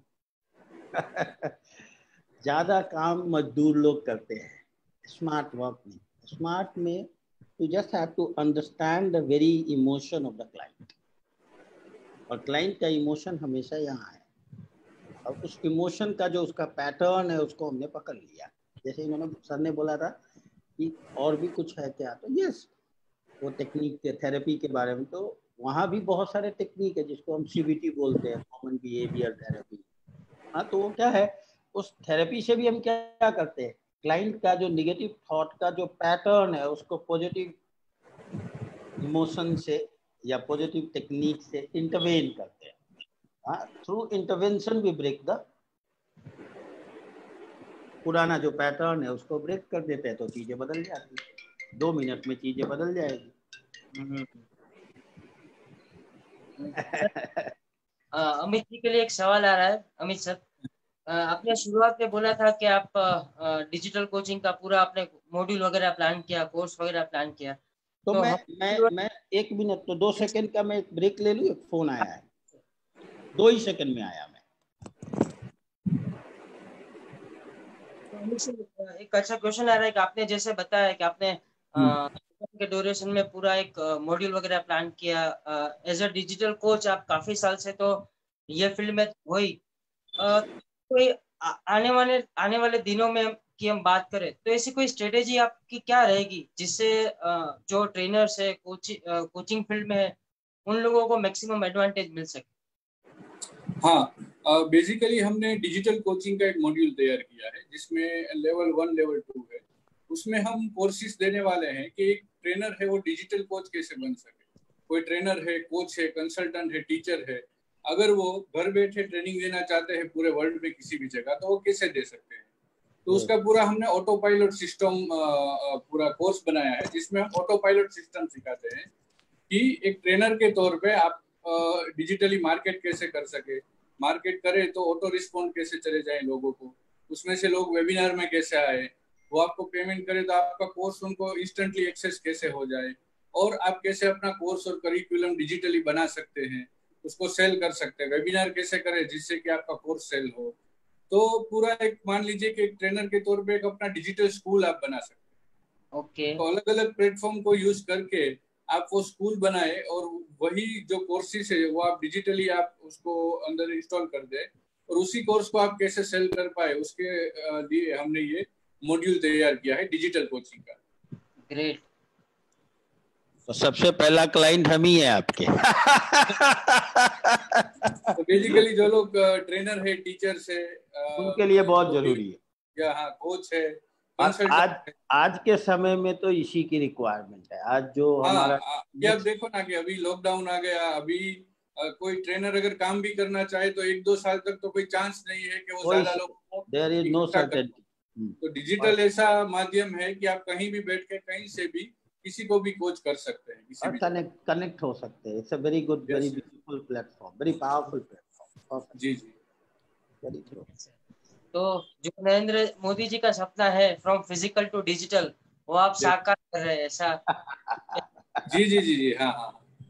बेसिकली उन्होंने भी वो भी यही प्रमोट कर रहे हैं डिजिटल इंडिया में कि आप जितना भी हो सके डिजिटल चीजों को यूज कीजिए और डिजिटल बन जाइए, क्योंकि अभी जमाना डिजिटल का है और धीरे धीरे अगर इंडिया को ग्रो होना है तो डिजिटल तो होना ही पड़ेगा, और अगर हम डिजिटल नहीं हुए तो ग्रो नहीं कर पाएंगे। तो हमने यही सोचा कि अगर कोई ट्रेनर को काम करना है अभी किसी भी सिचुएशन में, लॉकडाउन हो या कोई भी प्रॉब्लम हो, तो डिजिटली कैसे काम कर पाए कि जिससे वो उसका ग्रोथ भी हो और वो आगे भी बढ़े और अपनी अपनी ट्रेनिंग प्रोग्राम्स को चालू रख पाए। तो उससे हमें आइडिया आया कि डिजिटल कोचिंग एक अच्छा माध्यम है कि जिससे कि वो अपनी ट्रेनिंग को कहीं भी बैठ के कहीं से भी, और कोई भी हो, अगर वो इंडिया में है बाहर है, तो आपको मालूम डिजिटली तो कोई किसी को भी कहीं भी ट्रेनिंग दे सकता है। तो हम उनको जो प्रोसेस है उनको बहुत ही ईजी बनाने वाले हैं, क्योंकि मुझे मालूम है कि कई ट्रेनर ऐसे हैं जिनको टेक्नोलॉजी मालूम नहीं है कैसे यूज करना है। तो हम ऐसा सॉल्यूशन देंगे कि आपको टेक्नोलॉजी कैसे यूज करना है वो सिखाएंगे। बिल्कुल, साथ में एक सिस्टम भी इम्पोर्टेंट है, क्योंकि हमें नहीं पता होता है कि ये सिस्टम फॉलो करनी है, ये सिस्टम फॉलो नहीं करनी। तो जी जी, ऐसी कोई सिस्टम भी रहेगी? यस यस, इसमें पूरा सिस्टम रहेगा। सिस्टम में क्या होता है कि आप पूरा अपना जो डिजिटल बिजनेस है, कोचिंग है, वो ऑटो पायलट पे कैसे चला पाए, ऑटो रिस्पॉन्ड कैसे कर पाए, एफबी में भी आप लोगों को ऑटोमेटिक कैसे ज्वाइन कर पाए। आप सो भी रहे और यूएसए में भी कोई क्लिक करता है तो उसको ऑटो रिस्पॉन्डर पे दौड़ के मेल कैसे मिले, उनको मैसेंजर में मैसेज कैसे मिले, वीडियोस कैसे ऑटोमेटिक मिल जाए, और पूरा इतना अच्छा प्रोसेस है कि वो आपका वीडियो देख के प्रोडक्ट भी बाय कर लेंगे। और सुबह आप उठेंगे तो आपको मालूम पड़ेगा कि मेरे 10 कोर्स तो बिक चुके हैं, मैंने कुछ किया भी नहीं, बस एक डिजिटल सिस्टम सेट कर दिया और मैं सो गया था, सुबह उठा तो मेरे 10 कोर्स सेल हो गए और मेरा 50,000 का बिजनेस हो गया। तो अभी दुनिया इतनी आगे बढ़ रही है कि डिजिटल कोचिंग के माध्यम से हम बहुत ही अच्छी तरह से ग्रो कर सकते हैं as a trainer coach consultant. Great sir, great. Best of luck sir for your this initiatives. Thank you very much. Same question Pawan sir से भी रहेगा कि सर अभी वर्कशॉप तो अभी आपने बहुत सारे किए पास्ट बिफोर लॉकडाउन, तो अभी आप ऑनलाइन पूरा धीरे धीरे ऑनलाइन प्लेटफॉर्म पे ग्रो कर रहे हैं, तो ऑनलाइन में सर आपकी स्ट्रेटेजी रहेगी? ऑनलाइन अभी मेरी स्ट्रेटेजी ये नेक्स्ट 2 मंथ का ही है। ऐसे तो काफ़ी सारे जो प्लेटफॉर्म है, नो डाउट मैंने 2-3 साल के लिए जो वेबिनार के जूम है वो हमने उसका जो क्या बोलते हैं लाइसेंस वर्जन हमने बाई कर लिया है। और स्ट्रेटेजी यस ऑफ कोर्स कुछ करने से पहले उसका कैसे करते हैं वो प्लान तो भी पूरे गांव को अगर मैं बिजनेस कोचिंग कर रहा हूँ तो पहले अपने आप को तो कोच करेगा ही। तो I know, so that's why बिना किसी अवेयरनेस के भी हमने स्टार्ट किया। अप्रैल में हमने प्लान किया, देन ऑल्सो मई में देर वाज मई मंथ में हमने 3 बैच किए, जून में हमने 4 बैच 8 बैच 5 बैच किए, टोटल 8। अभी जुलाई में दूसरा चल रहा है। तो इट्स ओके, इट्स फाइन, वो it doesn't make any difference to my life और माई कोचिंग स्टाइल, उसमें कोई फर्क नहीं पड़ा है। But I will 100% prefer physical coaching, physical session. क्यों? क्योंकि एनएलपी एक ऐसा सब्जेक्ट है देखिए इसमें प्रैक्टिकल्स बहुत है। अब ये प्रैक्टिकल्स करने में कहीं ना कहीं, जो कि साइकोलॉजिकल कोचिंग में कहीं ना कहीं थोड़ा सा we face some sort of difficulty. अब जैसे जो बड़े कोर्सेज है अभी हम नहीं रन कर पा रहे हैं, लाइक मास्टर प्रैक्टिशनर है जो जो पूरा प्रैक्टिकल है, तो उसके लिए there is no alternate option, क्योंकि वो डिजिटल प्लेटफॉर्म हमको जस्टिफाई नहीं कर पाएगा। तो हम लोग जो एप्लीकेशन बेस्ड जो प्रोग्राम है, जो NLP बेस्ड प्रोग्राम है, NLP for psychology, NLP for therapy, NLP for parenting, जैसे अगला बैच मेरा पेरेंटिंग पे भी है, NLP सेल्स, जहाँ पे हम लाइव भी उस प्रैक्टिकल्स को समझा सकते हैं, सिखा सकते हैं, जो बेसिक है। उसके लिए digital platform one of the best platform है, जो मैं कंटिन्यू करूँगा भी, क्योंकि इससे जैसा कि मानिक जी ने बताया, थोड़ा उनका भी हेल्प लूँगा मैं। इससे क्या है, एक समय में मैं बहुत सारे क्लाइंट से कनेक्ट हो सकता है, दैट इज द ब्यूटी। एक समय में 1000, 100, 200 क्लाइंट के साथ में एसोसिएट होके अपने, तो मतलब एक ही समय में मैं बड़े प्लेटफॉर्म पे जा रहा हूँ। हाँ, अब वही चीज़ जो है, जब हम लाइव करने जाते हैं तो वहाँ पे कुछ ना कुछ लिमिटेशंस होते हैं, इतने सारे लोगों के साथ एक साथ नहीं जुड़ सकते। दूसरा क्या है कि वर्ल्ड वाइड, जैसा इन्होंने बताया कि हम पूरा कहीं पे भी कनेक्ट हो सकते हैं। बिल्कुल। अभी मैं सेशन ले रहा 4 महीने से, मेरे क्लाइंट रायपुर से भी है, मेरे क्लाइंट इंदौर से भी है, नागपुर से भी है। अभी जो कोचिंग में है, बिजनेस कोचिंग में, तो उसमें 30 क्लाइंट है, उसमें से 10 ही गुजरात से है, बाकी 20 जो है वो पैन इंडिया से है। तो एक अच्छा प्लेटफॉर्म इसलिए भी ये अच्छा है क्योंकि हम कहीं से भी कहीं पे भी जुड़ सकते हैं और उनको हमारा लर्निंग पहुंचा सकते हैं। अदरवाइज फिजिकली अगर उनको यहाँ आना हो बिल्कुल। Coaching, so they have to make decision, they have to go for trip planning, ticket booking, they have to plan their trip, everything, छुट्टियाँ, वैकेशन, टाइम, ब्ला ब्लू, बहुत सारे उनके एस्पेक्ट्स आ जाते हैं बीच में। वो बोलता है ना flip part of the coin वो यहाँ पे वो रिजॉल्व हो जाता है। सो ऑफ कोर्स जो basic foundation and certification level जो है, I keep doing digital level पे, और जो एडवांस पार्ट है वो क्या कोई वेबिनार्स वगैरह हो, किसी को ज्वाइन करना हो आने वाले दिनों में, आपका कोई वेबिनार ऑनलाइन वर्कशॉप हो, तो थोड़ा उसके बारे में भी एक दो क्वेश्चन आ रहे हैं सर, कि जरूर किसी जरूर, क्यों नहीं, को क्यों नहीं। ज्वाइन करना हो, किसी को ऑनलाइन वर्कशॉप ज्वाइन करना हो सर, तो आने वाले दिनों में कब है? क्योंकि एक दो question. NLP for psychology and therapy जो है वो 9th से स्टार्ट हो रहा है, 9th of July, this month itself, after 4 days. NLP for cells जो है, that is going to start from 18th of July, 18 जुलाई से। cells जो है, it's a 7 days, 3 hours per day in the evening and in the morning, 7:30 to 10:30, ये 3 घंटे का है, 21 hours का है। वैसे साइकोलॉजी एंड थेरेपी भी 3 घंटे का है, 21 आवर्स का है। एंड NLP फॉर पेरेंटिंग, परवरिश करके हम लोग लॉन्च कर रहे हैं पेरेंटिंग के लिए, उसका ब्रांड हमने रखा है परवरिश। तो परवरिश जो हम लोग लॉन्च कर रहे हैं वो जुलाई लास्ट वीकेंड में हम लॉन्च करेंगे, और उसका भी पूरा डिजाइन हो गई है। और जिस किसी को भी ज्वाइन होना है तो फेसबुक पे या वेबसाइट पे कहीं से भी जाके, हमारा जो नंबर है उस पर लिंक भी है, पेमेंट गेटवे से लेके सब कुछ है। अगर वो लिंक पे क्लिक करेंगे तो डिटेल आ जाएगा, उनको उनका डिटेल हमें सबमिट करना है, तो हमारी जो स्टाफ है उनको कम्युनिकेट कर लेंगे। बिल्कुल, नीचे कमेंट बॉक्स में मैं आपकी लिंक नीचे शेयर कर दूंगा वेबसाइट में, साथ में अमित सर की भी जो लिंक है वो हम नीचे कमेंट शेयर कर देंगे। जरूर जरूर हो सकती है। अमित जी तो हमारे सेल्स के गाइड है is a marketing man, man of marketing, great man. ये इंडस्ट्री में काफी इतने साल का इनका जो अनुभव है उसका हमें डायरेक्टली एडवांटेज मिल जाता है। Yes, yes, he's a very good, and he's a very sincere person also. Very sincere and realistic. The most important thing is what I have seen and found through I have always thrown my eyes to him, to know him, to judge him, to understand him. तो जो मैं समझा हूँ वो is a very realistic, ये करना है, ये मिलना है, ये होना है, तो इज वेरी रियलिस्टिक। और जो बोलते हैं वो simple and sober, that's the beautiful, that is the beautiful part जो मुझे सबसे अच्छा लगा। So he's a real man. Thank you, Pawan ji. Welcome.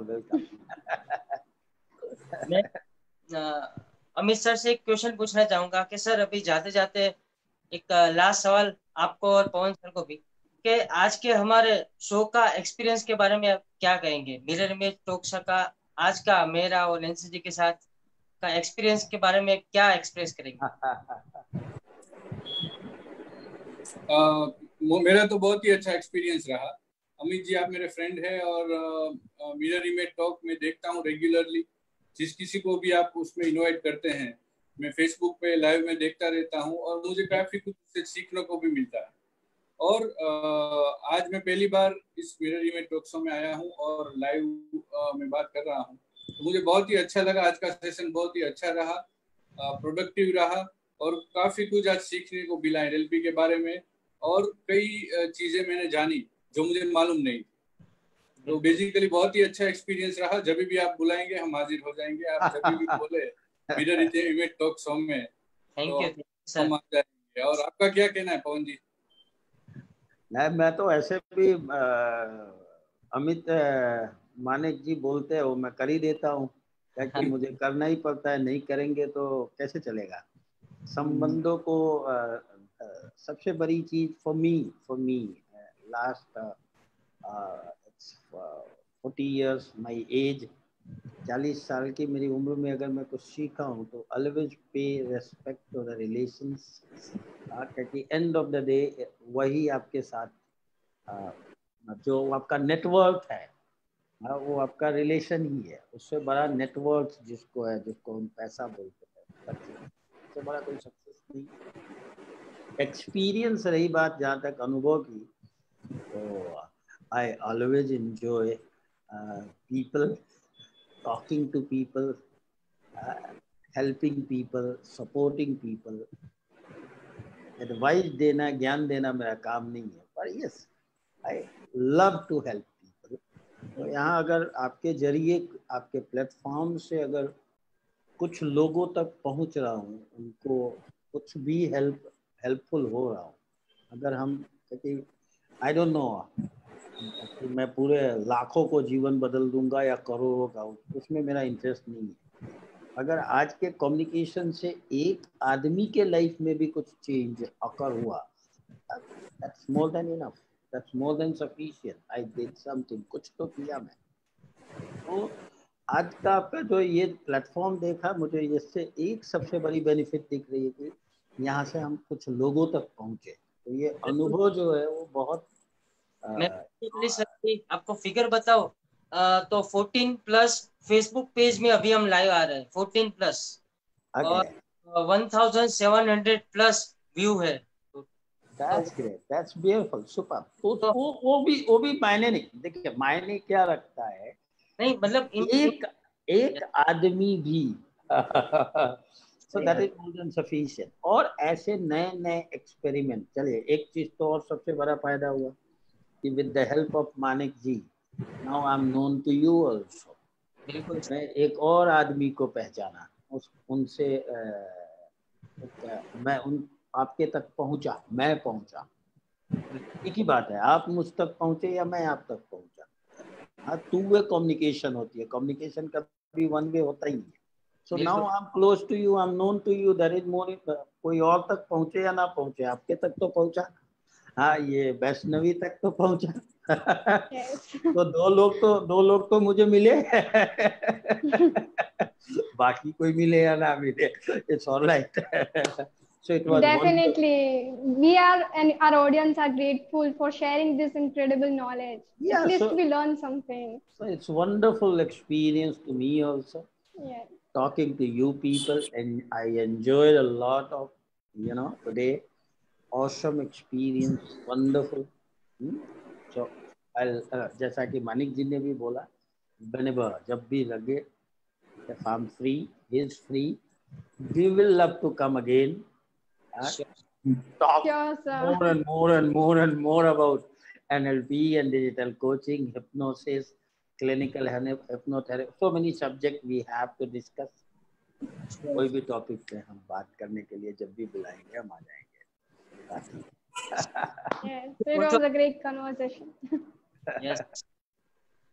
Thank you very much. Thank you, Amit Manek sir and Pawan Kumar Singh sir. Thank you so much for joining us. It's Thanks a all lot. Yeah, sharing this incredible knowledge. It's all my pleasure. Pleasure is all mine.